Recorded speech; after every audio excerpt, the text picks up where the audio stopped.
Hello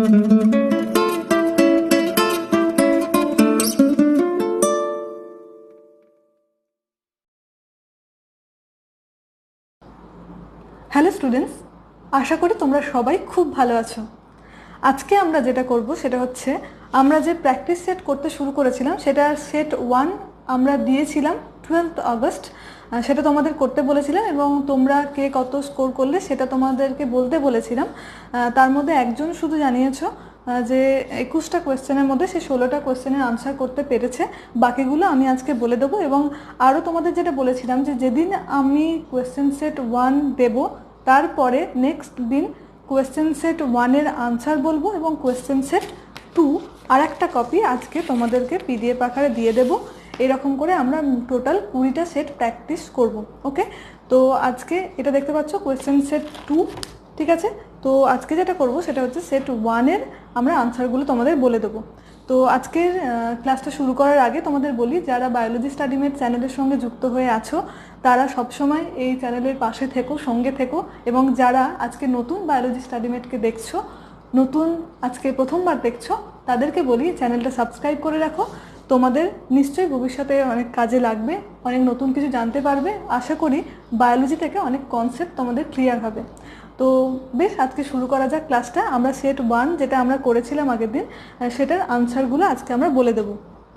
প্রথমেই যেটা ছিল কোয়েশ্চেন যে gorilla have the identical specific and generic name, it is an example of.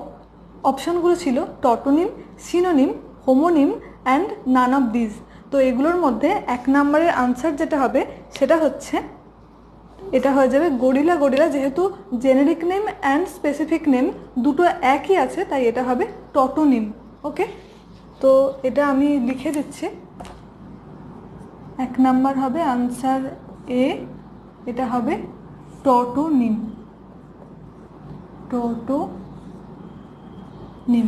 ওকে, বেশ। এর মধ্যে আর যেগুলো ছিল টটোনিম, সিনোনিম, হোমোনিম আর নান অফ দিস। টটোনিম মানে যখন কোনো গণ এবং প্রজাতি অর্থাৎ generic name and specific name যখন একই হবে তখন তাকে বলা হচ্ছে টটোনিম। এবং সিনোনিম কি, যেটা হচ্ছে যখন কোনো একটা জীবের একাধিক বিজ্ঞানসম্মত নাম থাকবে তখন তাকে বলা হচ্ছে সিনোনিম। এবং হোমোনিম কি না, যখন কোনো দুটো পৃথক প্রজাতির জীব কিন্তু তাদের যখন নামকরণটা একই হয় আর কি, তখন তাদেরকে বলা হচ্ছে হোমোনিম। ওকে, তো এখানে আমাদের 1 নাম্বার আনসারটা হলো হচ্ছে টটোনিম। 2 নাম্বার যেটা সেটা হচ্ছে in which of the following binary fission অর্থাৎ দ্বিবিভাজন ইজ নট সিন। নট কথাটা কিন্তু তোমাদেরকে খেয়াল রাখতে হবে, কোথায় দ্বিবিভাজন দেখতে পাওয়া যায় না। অপশনগুলো যেগুলো ছিল 1 number monocystis, 2 number amoeba, 3 number euglena, 4 number হচ্ছে প্যারামিশিয়াম। তো এখানে যেটা হবে সেখানে নট সিন অর্থাৎ কোথায় দেখতে পাওয়া যায় না সেটা হচ্ছে মনোসিস্টিস। এছাড়া যেটা আছে অ্যামিবা, সেখানে হচ্ছে তোমার সিম্পল বাইনারি ফিশন দেখতে পাওয়া যায়। ইউগ্লিনাতে দেখতে পাওয়া যায় লঙ্গিচুডিনাল বাইনারি ফিশন এবং প্যারামিশিয়ামের ক্ষেত্রে দেখতে পাওয়া যায় ট্রান্সভার্স বাইনারি ফিশন। ওকে, তো 2-এর দাগের অপশান যেটা হবে সেটা হচ্ছে অপশান হয়ে যাবে A, monocystis. Not seen binary fission, monocystis. এখানে কি হয়, বাইনারি ফিশন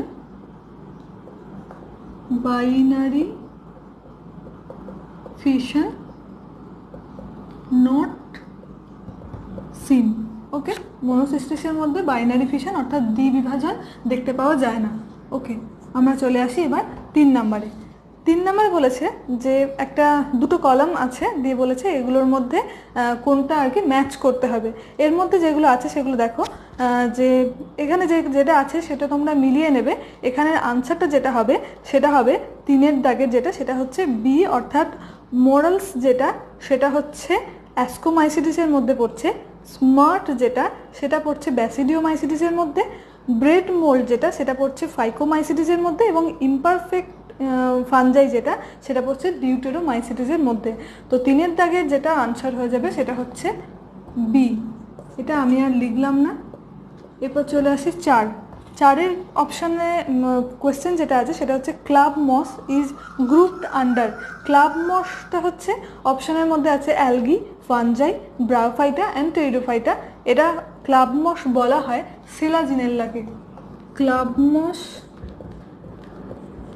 ক্লাব মোষ বলা হয় সেলাজিনেল্লা নামক এক ধরনের, এটা হচ্ছে কি, এটা হচ্ছে একটা টেরিডোফাইট অর্থাৎ ফার্ন, টেরিডোফাইট। ওকে, ক্লাব মস, তাহলে এখানে আনসারটা কি হয়ে যাবে, এটা অ্যাকচুয়াল নাম যেটা সেলাজিনেল্লা সেটা দেয়নি, এটা দিয়েছে ব্রায়োফাইটা, টেরিডোফাইটা, ফানজাই, অ্যালগি, এগুলোর মধ্যে হবে হচ্ছে টেরিডোফাইটা অর্থাৎ ফার্নটা। ওকে, 5 নাম্বার যেটা, তাহলে 4 নাম্বার হলো, 4-এর দাগের অপশন কোনটা হলো, 4-এর দাগের অপশন হচ্ছে ডি, ক্লাব মস, এটার আনসার হচ্ছে ডি এরটা। বেশ, 5 নাম্বারে যেটা আছে সেটা হচ্ছে Ulothrix. Chloroplast in Ulothrix is, মানে ইউলোথ্রিক্সের মধ্যে যে ক্লোরোপ্লাস্টটা আছে সেটা কি রকম, একটা হচ্ছে কাপ সেপ্ট, রিবন সেপ্ট, রেটিকুলেট, নাকি হচ্ছে গার্ডল সেপ্ট। তো ইউলোথ্রিক্সের মধ্যে তোমরা হয়তো পড়েছো, ইউলোথ্রিক্সের মধ্যে যে যেটা দেখতে পাওয়া যায় ক্লোরোপ্লাস্টটা সেটা হচ্ছে গার্ডল সেপ্ট। ওকে, তাহলে এখানে আনসার হয়ে যাবে যেটা 5-এর দাগের ডি, গার্ডল সেপ্ট। ওকে, তারপরে 6 নাম্বার যেটা আছে সেটা হচ্ছে which of the following are heterosporous pteridophyte. Heterosporous, heterosporous কথাটার অর্থ হচ্ছে মানে যখন কোনো একটা সেম প্ল্যান্টে 2 ধরনের স্পোর দেখতে পাওয়া যায়। 6 নাম্বার হচ্ছে হেটেরোস্পোরাস। হেটেরোস্পোরি কথাটার অর্থ কি না, যখন 2 types of spore, 2 types of spores are present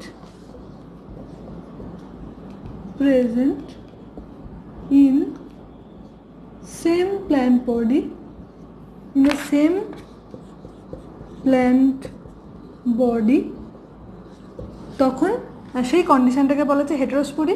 2 types of spore মানে কি কি কি সেগুলো, একটা হচ্ছে মাইক্রোস্পোর, একটা হচ্ছে মাইক্রোস্পোর যেগুলো হচ্ছে স্মল ইন সাইজ, এবং আরেকটা হচ্ছে মেগাস্পোর। মেগাস্পোর, মাইক্রোস্পোর যেটা সেটা প্রডিউস করছে মেল গ্যামেটোফাইট, মেল গ্যামেটোফাইট, আর মেগাস্পোর যেটা সেটা প্রডিউস করছে ফিমেল গ্যামেটোফাইট, ফিমেল গ্যামেটোফাইট। ওকে, তো হেটেরোস্পোরিটা কোথায় দেখতে পাওয়া যায়, লাইকোপোডিয়াম, সেলাজিনেল্লা, ইকুইজিটাম, নাকি সালভিনিয়া, এগুলোর মধ্যে অপশন দিয়েছে 1 and 2 অর্থাৎ লাইকোপোডিয়াম অ্যান্ড সেলাজিনেল্লা। তারপর option B selaginella and equisetum, and option C দিয়েছে 3 and 4 অর্থাৎ ইকুইজিটাম অ্যান্ড সালভিনিয়া, আর অপশন ডি বলেছে সেলাজিনেল্লা অ্যান্ড সালভিনিয়া অর্থাৎ 2 and 4। এটা হয়ে যাবে option D, selaginella and salvinia. তো 6-এর দাগে যেটা হেটেরোস্পোরি সম্বন্ধে যেটা বললাম সেটা হয়ে যাবে অপশন ডি, অর্থাৎ এটা দেখতে পাওয়া যায় সেলাজিনেল্লা, সেলাজিনেল্লা আর হচ্ছে সালভিনিয়া। ওকে, এই দুটোর ক্ষেত্রে দেখতে পাওয়া যায়। তোমরা দেখতে পাচ্ছ নিশ্চয়ই, 1-এর দাগের হলো এ, 2-এর দাগের হলো এ, 3-এর দাগের হলো বি, তারপর 4-এর দাগের হচ্ছে ডি, 5-এর দাগের ডি, 6-এর দাগের হচ্ছে ডি। লিখে নাও। তারপর চলে আসি 7-এরটায়, the radial symmetry is observed in platyhelminthes, coelenteron, aschelminthes, annelida, আর ই হচ্ছে অ্যাকাইনোডার্মস। এগুলোর মধ্যে কোনটা দেখতে পাওয়া যায়, B, C and E only, অর্থাৎ সিলেন্টেরন, অ্যাসকেলমিনথিস অ্যান্ড একাইনোডার্ম যেটা সেটার মধ্যে নয়, A, B, C, E only, মানে সবগুলোর মধ্যেই আছে, শুধু অ্যানিলিডার মধ্যে এটা দেখতে পাওয়া যায় সেটা নয়, এ, বি, সি অনলি, অর্থাৎ প্লাটিহেলমিনথিস, সিলেন্টেরন অ্যান্ড অ্যাসকেলমিনথিস এদের মধ্যে শুধু দেখতে পাওয়া যায় সেটাও নয়। এটার আনসার যেটা হবে সেটা হচ্ছে সিলেন্টেরন এবং অ্যাকাইনোডার্মের মধ্যে দেখতে পাওয়া যায় রেডিয়াল সিমেট্রি। আমরা পড়েছি না অ্যাকাইনোডার্মাটা অর্থাৎ স্টারফিশ যেগুলো, সেগুলো হচ্ছে অরীয়ভাবে প্রতিসম, রেডিয়ালি সিমেট্রিক্যাল। এটা হচ্ছে 7-এর দাগের 7, এটা হয়ে যাবে অপশান 7 দাগের অপশন হয়ে যাবে ডি। রেডিয়ালি সিমেট্রিক্যাল মানে কি, ধরো কোনো একটা তারা মাছের ক্ষেত্রে যদি বলি এরকম এর মাঝখানে কেন্দ্রবিন্দু, এরকমভাবে যদি ভাগ করা হয় তাহলে দেখতে পাওয়া যাবে যে দুটো সমান ভাগে ভাগ হয়েছে, তখন সেই কন্ডিশনটাকে বলা হচ্ছে মানে তখন সেই জীবটাকে বলা হচ্ছে এটা রেডিয়ালি সিমেট্রিক্যাল। তো এখানে the radial symmetry is observed in coelenteron and echinoderm, এই দুটো হবে, অর্থাৎ বি অ্যান্ড ই অনলি। তোমরা একটু এগুলো লিখে নাও। ওকে, নেক্সট চলে আসবো 8 দাগের কোয়েশ্চেন।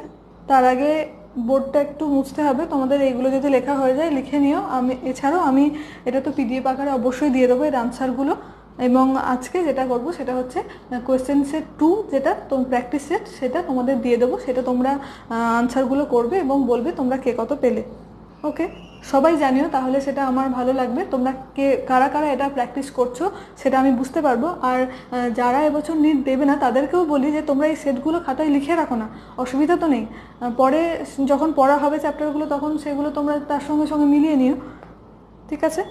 তো এইটুকু লিখে নাও। বাকি আমি শুরু করছি 8 নাম্বার থেকে। 8 থেকে শুরু করব, 7 পর্যন্ত হলো। তার আগে আমরা বোর্ডটা একটু পরিষ্কার করে নিই।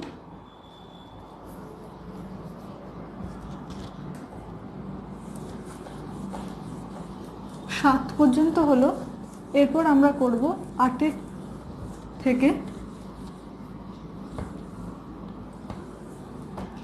এরপর আমরা করব যেটা সেটা হচ্ছে 8 থেকে করব।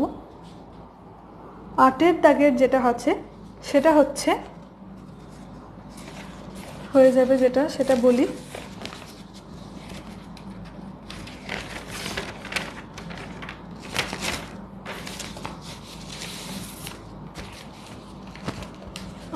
দাগের এখানে যেগুলো আছে 8 দাগের, অর্থাৎ ফিজালিয়া, এদিকে সি অ্যানিমন, এদিকে আছে মেনরিনা, তারপরে গর্গনিয়া, আর হচ্ছে যে অ্যাডামসিয়া, এগুলোর মধ্যে কলাম 2 এর সঙ্গে মেলাতে হবে। এখানে যেটা হবে সেটা হচ্ছে 8 দাগের সি, তোমরা একটু মিলিয়ে নিও। 8 দাগের আনসার হয়ে যাবে সি, তোমরা একটু মিলিয়ে নিও এটা। 9 নাম্বার হচ্ছে ইকথিওলজি ইজ স্টাডি অফ, এটা হচ্ছে ফিশেস, ফিশ নিয়ে যে স্টাডিটা তাকে বলা হচ্ছে ইকথিওলজি। 9 দাগের হয়ে যাবে এ। ওকে, তারপরতে বলেছে 10 দাগে, অর্থাৎ ম্যাচ কলাম 1 আর কলাম 2। এখানে যেখানে বলেছে যে আর্তওয়ার্ম, এদের ক্ষেত্রে কি দেখতে পাওয়া যায়? আর্তওয়ার্মের ক্ষেত্রে দেখতে পাওয়া যায় তোমার ক্লাইটেলাম, তারপরেতে ককরোচ যেটা অর্থাৎ আরশোলা, ককরোচদের ক্ষেত্রে দেখতে পাওয়া যায় হচ্ছে গিজার্ড। এটা আমাদের মানে ককরোচের এলিমেন্টারি সিস্টেম পড়তে গিয়ে পড়েছি। ফ্রগ যেটা, এদের দেখতে পাওয়া যায় হচ্ছে ক্লোয়াকা, এবং র্যাটের ক্ষেত্রে দেখতে পাওয়া যায় সিকাম। অর্থাৎ 10 দাগের যেটা সেটা হয়ে যাবে বি। আমি একটু তাড়াতাড়ি করি, জাস্ট আনসারগুলো বলে দিই। 10 হলো, এরপর চলে আসি 11। 11 দাগের যেটা সেটা হচ্ছে কি আছে যে lady finger belongs to family. Lady finger মানে হচ্ছে যে জানি যে ঢ্যাঁড়স গাছ যেটা সেটা বিলংস টু ফ্যামিলি লিলিয়েসি, ব্রাসিকেসি, মালভেসি নাকি কিউকারবিরেসি, এটা হচ্ছে মালভেসি। 11 দাগের আনসার হয়ে যাবে সি। 12 দাগের a young fox has eaten a mouse and a hawk attacks the fox and consumes it. Here fox in the ecological term এটাকে বলা হচ্ছে প্রোডিউসার নাকি প্রাইমারি কনজিউমার নাকি সেকেন্ডারি কনজিউমার নাকি টার্সিয়ারি কনজিউমার, ঠিক আছে? তো এখানে যেটা হবে সেটা হচ্ছে সেকেন্ডারি কনজিউমার। কেন হবে বলি, young Fox has eaten a mouse, তাহলে একটা মাউস ছিল, প্রথমে ছিল মাউস, এটাকে খেয়েছে কে? ফক্স। এটাকে খেয়েছে ফক্স, ফক্সটাকে খেয়েছে হক, ঠিক আছে?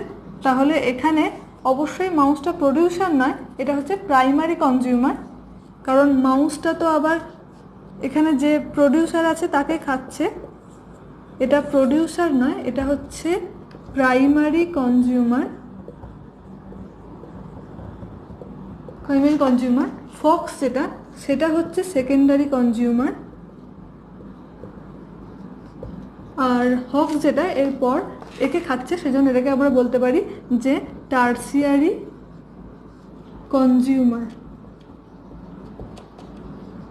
ওকে, তাহলে এখানে 12 দাগের যেটা সেটা আনসার হয়ে যাবে সি। ওকে, প্রডিউসার মানে যারা উৎপন্ন করছে, খাদ্য উৎপন্ন করছে প্রডিউসার। প্রাইমারি কনজিউমার যারা প্রডিউসারদেরকে খাদ্য হিসেবে গ্রহণ করছে, সেকেন্ডারি কনজিউমার যারা প্রাইমারি কনজিউমারদের খাদ্য হিসেবে গ্রহণ করছে, এবং টার্সিয়ারি কনজিউমার হচ্ছে যারা সেকেন্ডারি কনজিউমারকে খাদ্য হিসেবে গ্রহণ করছে। ওকে, চতুর্থ শ্রেণীর খাদক। তারপর হচ্ছে 13 দাগের, অর্থাৎ an octamer composed of 4 histone protein and DNA is called 13। 13 দাগের আনসারটা হবে 13 দাগের অপশন হয়ে যাবে যে 4টে হিস্টোন প্লাস ডিএনএ। 4টে হিস্টোন প্লাস এর সঙ্গে ডিএনএ যেটা একসঙ্গে আছে, অর্থাৎ হিস্টোনের মধ্যে H1, H2A, H2B, H3, H4 এগুলো প্লাস ডিএনএকে একসঙ্গে বলা হচ্ছে নিউক্লিওজোম। 13 দাগের আনসার হয়ে যাবে ডি। 14 দাগের sterile female lacks 1 X chromosome. This female is suffering from, এটা তোমার হয়ে যাবে 14। 14 দাগের যেটা হবে সেটা হচ্ছে তোমার টার্নার সিনড্রোম। তোমরা নিশ্চয়ই পড়েছো এগুলো, মিলিয়ে নিও একবার। এটা হচ্ছে টার্নার সিনড্রোম, এটা হয়ে যাবে টার্নার সিনড্রোম। 14। তারপরে হচ্ছে 15 কি বলেছে, aseptate mycelium is commonly found in which of the following class of fungi, মানে কোনো সেপ্টা বা কোনো ভাগ থাকবে না এরকম মাইসেলিয়াম যুক্ত ফানজাইটাকে কি বলা হচ্ছে না, এটাকে বলা হচ্ছে ফাইকোমাইসিটিস। 15 দাগের যেটা সেটা হচ্ছে অপশন হয়ে যাবে সি, যেটাকে বলা হচ্ছে কি ফাইকোমাইসিটিস। ফাইকোমাইসিটিস। ওকে, তারপরে হচ্ছে 16। তারপরে হচ্ছে 16 থেকে যেটা হচ্ছে সেটা বলেছে কি না, which of the following equation is correct for a plasmolyte cell. এটা হয়ে যাবে 16 দাগের 1। জানো তোমরা সবাই, এটা হচ্ছে ডিপিডি, ডিফিউশন প্রেশার ডেফিসিট, সমান হচ্ছে অসমোটিক পোটেনশিয়াল প্লাস টার্গর প্রেশার। ওকে, নেক্সট চলে আসে 17 নম্বর। 17 নম্বরে যেটা আছে, which of the following predatory food chain pyramids of biomass is inverted. এখানে ইনভার্টেড যেটা সেটা হচ্ছে অপশনগুলোর মধ্যে প্রথমে গ্রাসকে হচ্ছে ইনসেক্ট, সেখানে হচ্ছে ইনসেক্টকে হচ্ছে স্নেককে খাচ্ছে ফ্রগ, এটা হচ্ছে ইনভার্টেড নয়। ডেট্রিটাসকে খাচ্ছে স্প্যারো, এটাকে খাচ্ছে আর্থওয়ার্ম, এটাও ইনভার্টেড নয়। ইনভার্টেড যেটা সেটা হচ্ছে ফাইটোপ্ল্যাঙ্কটনকে খাচ্ছে জু প্ল্যাঙ্কটন, সেটাকে খাচ্ছে ফিশ, এটা হচ্ছে ইনভার্টেড। ওকে, তাহলে 17 দাগের যেটা সেটা হয়ে যাবে 3টা। তারপরতে চলে আসি 18 দাগের। আমাদের টোটাল 21টা কোয়েশ্চেন আছে, এগুলোর মধ্যে তোমরা যতগুলো পারবে, যেগুলো পারবে না সেগুলো তো আমি বলে দেবো, একবার দেখে নিও। আরেকটা কথা যেটা বলছি সেটা হচ্ছে তোমরা কোয়েশ্চেনগুলো ভালো করে পড়ে তারপর আনসার দিও। কোনখানে নট আছে কোনখানে নট নেই সেগুলো কিন্তু আমাদেরকে একটু ভালো করে দেখে তারপর করতে হবে। তো 18 পর্যন্ত হলো। 19এরটা যেটা সেটা কি বলেছে, enzymes having slightly different molecular structure but performing identical activity are, এটা হচ্ছে 19 দাগের, তোমরা লিখে নাও যেটা সেটা হচ্ছে এটা হবে বি এরটা। সরি 18টা আমরা করছিলাম, 18টা করছিলাম আমি। 19 দাগের কোয়েশ্চেনটা পড়লাম, তাহলে 19 দাগে যেটা হবে সেটা আমরা প্রথমে লিখে নিই। 19টা হবে বি, আর 18 দাগে যেটা আছে সেটা হচ্ছে both DAS and hepatitis B infections are chronic infection and ultimately fatal. Both can be transmitted through sexual contact or infected blood. তার মানে হেপাটাইটিস বি এবং আরেকটা যে রোগটা আছে তার মধ্যে কি বলেছে, টিবি, টাইফয়েড, কমন কোল্ড আর হচ্ছে এইডস, এর মধ্যে টিবি, টাইফয়েড, কমন কোল্ড কোনোটাই হচ্ছে through transmitted through sexual contact বা ইনফেক্টেড ব্লাড দিয়ে হয় না, যেটা হচ্ছে সেটা হবে এইডস। তাহলে 18 দাগের যেটা সেটা হবে ডি। 18 দাগের আনসার হয়ে যাবে ডি। ওকে, 19 দাগেরটা তো আমাদের হলো। তারপরে যেটা আছে 20, which among the following is not a prokaryote? Saccharomyces, mycobacterium, nostoc নাকি অসিলাটোরিয়া? এগুলোর মধ্যে প্রোক্যারিওট যেটা, নট আ প্রোক্যারিওট। আচ্ছা, প্রোক্যারিওট নয় কিন্তু, কোনটা প্রোক্যারিওট সেটা বলতে বলেনি, কোনটা প্রোক্যারিওট নয় সেটা বলতে বলেছে। অর্থাৎ which among the following is not a prokaryote, এটা হয়ে যাবে স্যাকারোমাইসিস। 20 দাগের এ। 20 দাগের আনসার হয়ে যাবে এ। এরপর আমাদের একটাই question, 21, which among the following pairs is wrongly matched? Use of ozone, এটা হচ্ছে tertiary treatment. Baker's yeast, saccharomyces cerevisiae, একদম স্যাকারোমাইসিস সেরিভিসিকেই বেকারস ইস্ট বলা হয়। বায়োপেস্টিসাইড বলেছে অ্যানাবিনা অ্যাজোলি, এবং প্রোডাকশন অফ সুইস চিজ এটাকে বলা হচ্ছে, এটা কি বলেছে না প্রোপিওনি ব্যাকটেরিয়াম সারমানি। তো এটা নয়, যেটা এখানে রংলি ম্যাচড এটা ঠিক, এবং যেটা রংলি ম্যাচ সেটা হচ্ছে বায়োপেস্টিসাইড, কিন্তু অ্যানাবিনা নয়, এটা হচ্ছে বায়ো ফার্টিলাইজার হিসেবে ব্যবহৃত হয়। তো এটা হচ্ছে অ্যানাবিনা, বায়োপেস্টিসাইড নয়, এটা হবে আনসার। অর্থাৎ 21 দাগের আনসার হবে সি। ওকে, তো আমরা 1 থেকে 21 পর্যন্ত আনসার করলাম। এখানে 1 থেকে 21 পর্যন্ত আনসারগুলো বলে দিলাম। এইগুলোর মধ্যে যদি কোনোটা মনে হয় এখনও বুঝতে পারলাম না, অবশ্যই আমাকে জানিও, এবং যদি বুঝতে পেরে থাকো, যদি এই সেশনটা তোমাদের ভালো লেগে থাকে, তাহলে তোমরা তোমাদের বন্ধুবান্ধবদের সঙ্গে অবশ্যই চ্যানেলটা শেয়ার করো, লাইক করো, এবং অবশ্যই কমেন্ট করে জানিও তোমাদের কীরকম লাগলো কি না। ওকে, তো আমরা সেকেন্ড যে প্র্যাকটিস সেট, সেই সেটটা আমরা আজকে ডেসক্রিপশন বক্সে দিয়ে দেবো, সাথে করে সেট 1-এর আনসারটাও আমরা পিডিএফ আকারে দিয়ে দেবো। তোমরা সেট 2টা করো, আবার নেক্সট দিন আমরা সেট 3 নিয়ে আসবো, এবং সেদিন আমরা সেট 2-এর প্র্যাকটিস সেট 2-এর আমরা আনসারগুলো বলে দেবো। এইভাবে আমরা 20টা সেট করব। ওকে, তো আজকের ক্লাসটা এই পর্যন্তই। সবাই খুব ভালো থেকো, সবাই বায়োলজি স্টাডি মেটের সঙ্গে থেকো।